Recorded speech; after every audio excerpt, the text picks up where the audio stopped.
Est-ce que vous avez la fibre artistique? C'est pas la fibre optique.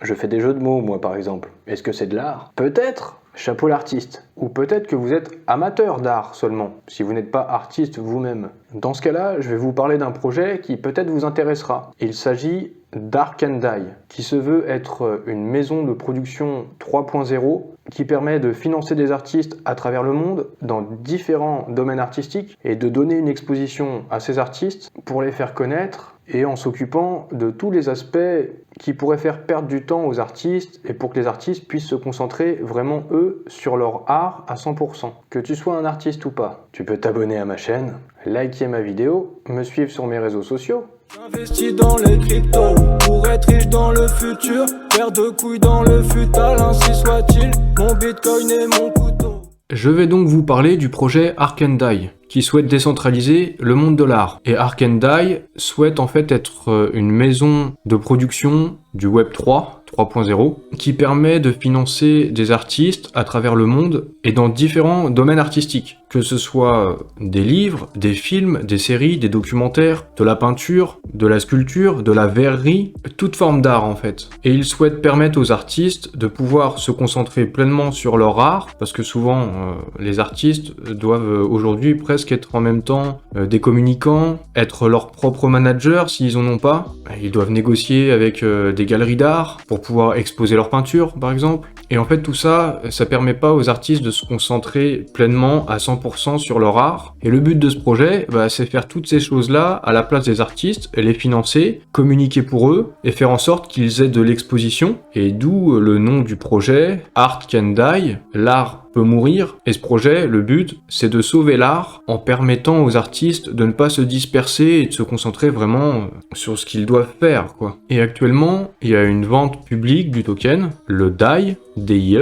Alors si ça vous intéresse, et seulement si ça vous intéresse, c'est aussi en fonction de votre propre profil, de votre sensibilité, je vous le dis souvent. Est-ce que vous vous intéressez ou pas à l'art? Et peut-être que ça vous concerne pas du tout. Donc l'investissement, c'est aussi en fonction de sa propre personne, et aussi évidemment en fonction de vos finances. On peut plus facilement se permettre d'investir sur des projets, et une multitude de projets, quand on a un budget crypto, un capital plus important. En tout cas, le prix du token dans cette vente publique est de 40 centimes de dollars. Il y a eu une vente privée préalablement où ils ont levé 400 000 dollars. Alors je vous mettrai les liens en description. Et évidemment, je vous mettrai aussi le white paper parce que si on souhaite investir sur un projet, le minimum c'est de lire le white paper, s'intéresser au tokenomics, quelle est l'équipe, la team, et tout un tas de choses contenues dans ces documents-là, donc dans le white paper. Et ce qui est intéressant avec ce projet, c'est que ils vont utiliser le DAO. Je vous ai déjà parlé de ça dans d'autres vidéos. Le DAO, c'est Decentralized Autonomous Organization, ce qui permet de créer une communauté en réunissant différents acteurs qui peuvent s'auto-organiser grâce au smart contract, en français les contrats intelligents. Et avec les DAO et ce projet Ark & Die, il sera possible de faire se rencontrer les artistes, les investisseurs, de monter une communauté autour du token DAI, et les possesseurs de ces tokens pourront prendre part aux décisions, aux orientations, au financement de différents artistes. Il sera possible aussi de bénéficier d'airdrop, de NFT du coup artistiques, ou d'avoir des invitations pour des expositions, pour des salons. Le token DAI peut fonctionner à la fois sur la blockchain Ethereum et sur la Binance Smart Chain, donc ERC20, BEP20. Certaines des œuvres du coup des artistes qui sont financés seront disponibles à la fois sous forme physique et de NFT. Dans leur projet aussi, à partir de 2023, il y a la création d'un métaverse, en s'associant notamment à des musées, à des galeries d'art, à des maisons de vente aux enchères, pour créer un espace dans le Web3, un métaverse, qui permet de se faire rencontrer les différents acteurs du monde de l'art, et aussi de la communauté qui possède le DAI. Je pourrais vous mettre par exemple un article de CoinTribune en description qui présente aussi ce projet, et je vais aussi un petit peu vous présenter la team du projet. Mais peu importe le projet, vous devez vous intéresser au profil des membres de l'équipe. Cofondateur Wayne Traub, directeur artistique, il est metteur en scène, il a une expérience du cinéma, du théâtre, compositeur, spécialiste d'art moderne. On a aussi Jean-Marc Goossens. Lui, à la base, c'est un avocat international, il est spécialisé dans la finance et aussi dans la blockchain. On peut regarder bien sûr son profil LinkedIn, je vous invite à le faire vous-même, comme d'habitude. Mais quand on regarde un peu son CV, entre guillemets, en tout cas ses expériences, j'essaye d'étudier aussi un petit peu la psychologie des gens et voir l'état d'esprit des personnes qui font ce projet. C'est quelqu'un qui a été dans beaucoup d'endroits dans le monde, entre l'Europe, les États-Unis, à New York notamment, mais aussi en Floride, à Miami. Il a aussi été à Singapour, et le sentiment que j'ai vis-à-vis de lui, aussi parce que j'ai regardé plusieurs interviews que j'ai cherchées sur YouTube, je pourrais vous mettre les liens en description. En fait, c'est quelqu'un, j'ai l'impression, qui a beaucoup voyagé, qui est vraiment passionné par l'art, par les cultures de différents pays, et c'est quelqu'un qui, j'ai l'impression, financièrement, il est déjà très bien. Il n'a pas besoin de créer ce projet pour gagner de l'argent. Recherchez sur lui, recherchez sur Google, recherchez sur YouTube, vous verrez que c'est pas quelqu'un qui a besoin d'argent. Et donc, mon impression que j'ai, c'est que quand il se lance sur ce projet, c'est que c'est vraiment par passion et vraiment avec cette volonté de contribuer à l'art dans le monde et de permettre son développement. Bon, après, c'est mon ressenti à moi, et comme je vous dis toujours, c'est à vous de vous faire vos propres convictions. On peut aussi regarder comme cofondateur Gaël Boven, du coup aussi avocat international spécialisé dans la blockchain, les cryptos, l'intelligence artificielle. J'ai l'impression aussi que c'est une tête. Vous pourrez aussi regarder son profil LinkedIn. J'ai aussi regardé plusieurs interviews, je pourrais vous en mettre en description, et je pourrais aussi vous mettre cette interview dans Forbes des 3 cofondateurs dont je viens de vous parler maintenant là. Par exemple, Jean-Marc Goossens, il a commencé sa carrière en tant qu'avocat de pilote et d'écurie de Formule 1, et il a rédigé le premier contrat de Schumacher. Wayne Traub, par exemple, il le dit, je suis avant tout artiste, et il a pu se rendre compte des problèmes dans le domaine de l'art. Il a été metteur en scène durant 10 ans et en tête d'affiche du théâtre de la ville de Paris pendant 7 ans, et il a pu constater la pression qu'il y avait sur les artistes pour boucler rapidement des projets, parce qu'il y a tout l'aspect business et financier, l'impératif budgétaire, et à force il avait l'impression de devenir un manager et non plus un artiste. Donc voilà, le but de ce projet, c'est de redonner du temps aux artistes, faire tout ce travail du business à leur place. Il y a d'autres personnes dans ce projet, il y a d'autres personnes qui ont une expérience aussi en tant qu'artiste. Badr Boussaba, spécialiste de l'intelligence artificielle, il est aussi, il a écrit des livres, il est conférencier, il est chroniqueur télé, économiste, politologue. Donc encore une fois, c'est quelqu'un qui a beaucoup de casquettes et beaucoup de domaines de compétences. Pour terminer la présentation de la team, il y a le docteur Pierre Finlo-Bat, il est docteur en mathématiques et en éducation, chercheur en blockchain, auteur et inventeur prolifique de technologies logicielles. Il a notamment développé le standard ERC 1155 pour le token Ethereum, une nouvelle norme pour la gestion des tokens avec plusieurs fonctions, et qui apporte un nouveau nombre de fonctions.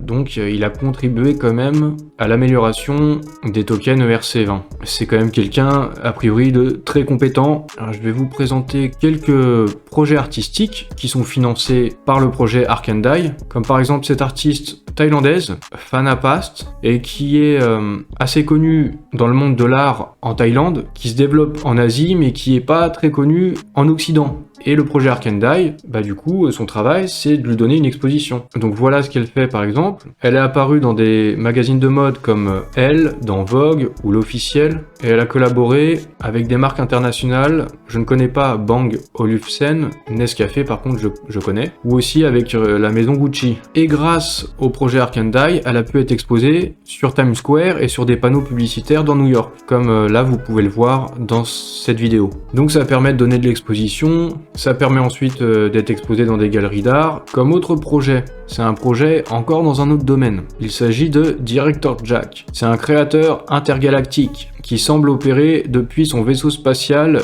le GTI 333, perdu quelque part dans l'espace parmi les étoiles. Donc voici ce que serait son vaisseau spatial. Bon évidemment, tout ça c'est un concept, et il développe son univers artistique. Personne ne l'a jamais rencontré, au point que son existence soit remise en question. C'est un petit peu comme Banksy en fait. Personne connaît vraiment son identité, et il fait des peintures brodées, qui se lisent comme des manuscrits religieux d'une société tribale. Il m'a l'air assez inspiré par le mysticisme ou du coup les religions. Voici par exemple ce qu'il peut faire, le type d'œuvre qu'il crée, des broderies, comme celle-ci aussi. Et il crée même des vêtements en type de broderie, donc ouais, c'est un extraterrestre. Il a créé la nouvelle arche, donc qui fait référence à l'arche d'alliance dans la Bible, qui contient les tables de la loi, les 10 commandements donnés à Moïse sur le mont Sinaï. Originellement, voilà les représentations, si je vous montre des photos sur Google Images, l'arche originelle, qui je crois d'ailleurs est en Éthiopie. En tout cas, il y en a une et il y en aurait peut-être même plusieurs à travers le monde. On va pas rentrer dans la religion ou le mysticisme, mais c'est en tout cas ce qui inspire cet artiste. Et là, voici l'arche que lui a créée. Donc cette arche, elle existe vraiment,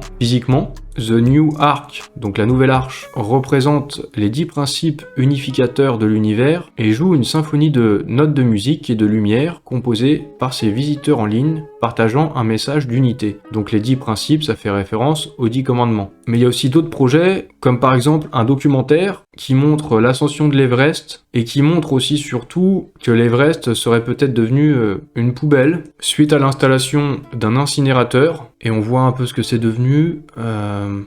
Donc ce documentaire devra sortir cette année et on voit les pollutions au plastique, des animaux qui se nourrissent de plastique, de papier, de carton et des enfants qui se retrouvent au milieu de décharges. Donc la sortie prévue de ce documentaire c'est décembre 2022 et c'est grâce au projet Ark and Die qu'ils ont pu financer tout ça. C'est l'œuvre de Jean-Michel Jorda, auteur, aventurier et réalisateur français primé à l'international, engagé pour l'environnement. Il a 25 années d'activité audiovisuelle, 35 films documentaires, 7 prix internationaux et donc le projet Ark and Die va permettre de lui donner de l'exposition et l'aider à diffuser ses documentaires, notamment celui-là sur l'Everest. Il y a encore d'autres projets, je vous en ai présenté que quelques-uns, mais par exemple il y a le projet d'une série télé qui s'appelle Noir. Alors le synopsis, plongé dans un monastère futuriste où vivent des nonnes à la beauté remarquable, l'ordre est troublé par une mystérieuse tache noire qui apparaît sur les murs pour ensuite se répandre dans le monde et contaminer les êtres vivants. Et en fait avec le token DAI,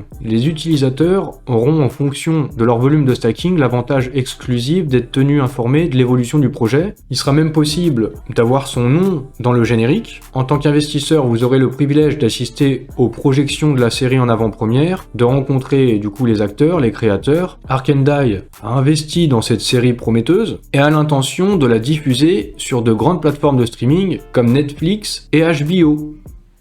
Ce que je trouve intéressant avec ce projet, un point fort, c'est l'équipe du projet, qui me semble vraiment impliquée, passionnée et très compétente. Après, je suis pas forcément sensible à toutes les formes d'art. Et puis, c'est simplement qu'il y a des choses qui nous correspondent plus que d'autres. Par exemple, dans ce projet, j'apprécie plus le documentaire sur l'Everest ou la série télé, mais c'est aussi une question de parcours personnel, ça. Je précise que cette vidéo est faite en partenariat, et c'est pas un conseil en investissement, tu fais ce que tu veux avec ton argent comme d'habitude. Pour terminer, je te laisse t'abonner à ma chaîne, comme ça tu peux suivre des présentations de projets, tu peux faire sonner la cloche pour être tenu au courant de mes prochaines vidéos, je t'invite à liker ma vidéo et à me suivre sur mes réseaux sociaux.